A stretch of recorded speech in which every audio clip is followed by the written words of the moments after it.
यत्र विश्वमिदं भाति कल्पितं रज्जुसर्पवत् आनंद परमानंदः सह बोधस्त्वं सुखम चर।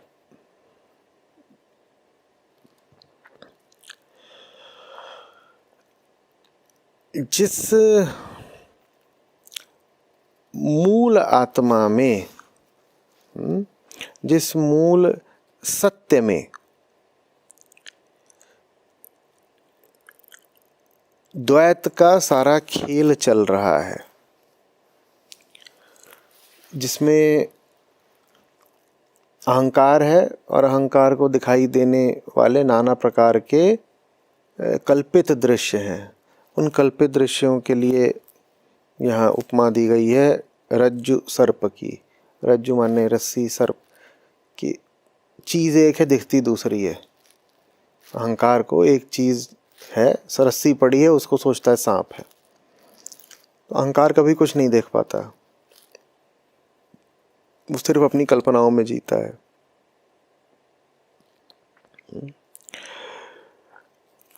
तुम वो प्रकृति नहीं हो जो आत्मा, जो अद्वैत आत्मा के आधार पर द्वैत का खेल खेल रही है।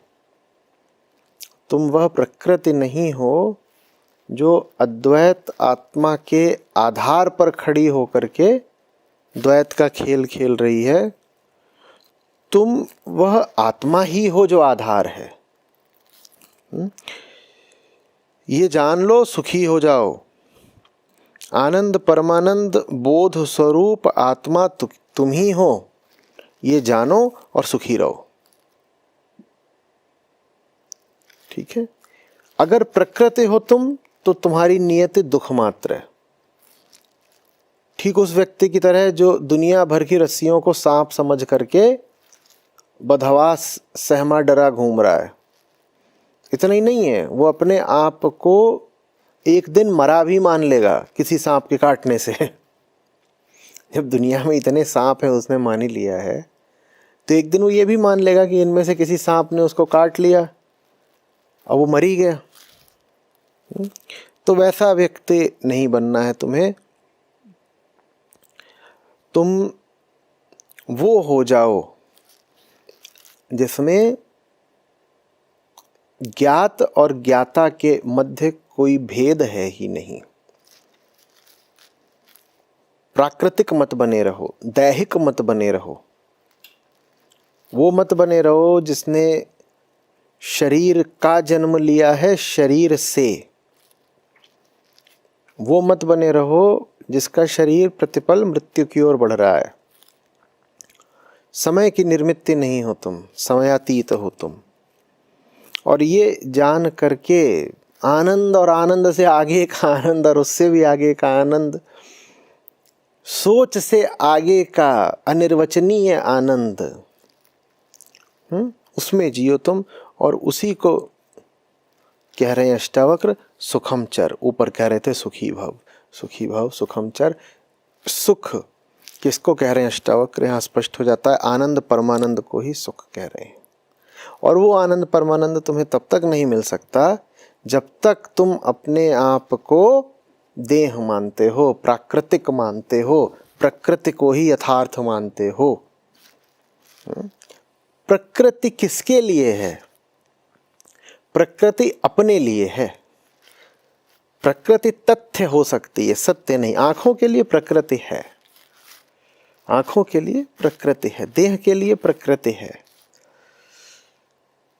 तुम्हारे पेट के लिए तुम्हें भोजन करना है, प्रकृति है। पेट को तो भोजन चाहिए, पेट को आत्मा नहीं चाहिए। पेट के लिए प्रकृति है। पेट है और अन्न है, ठीक, भोक्ता है और भोग्य है। पेट को अन्न चाहिए। पेट को तुम नहीं समझा पाओगे कि प्रकृति और द्वैत तो झूठ है। पेट के लिए प्रकृति है, तुम्हारे लिए नहीं होनी चाहिए भाई। तुम्हारे लिए प्रकृति नहीं होनी चाहिए। पेट के लिए प्रकृति है, तुम कह दो मैं पेट ही नहीं, क्योंकि पेट को अन्न चाहिए, तुम्हें कुछ और चाहिए।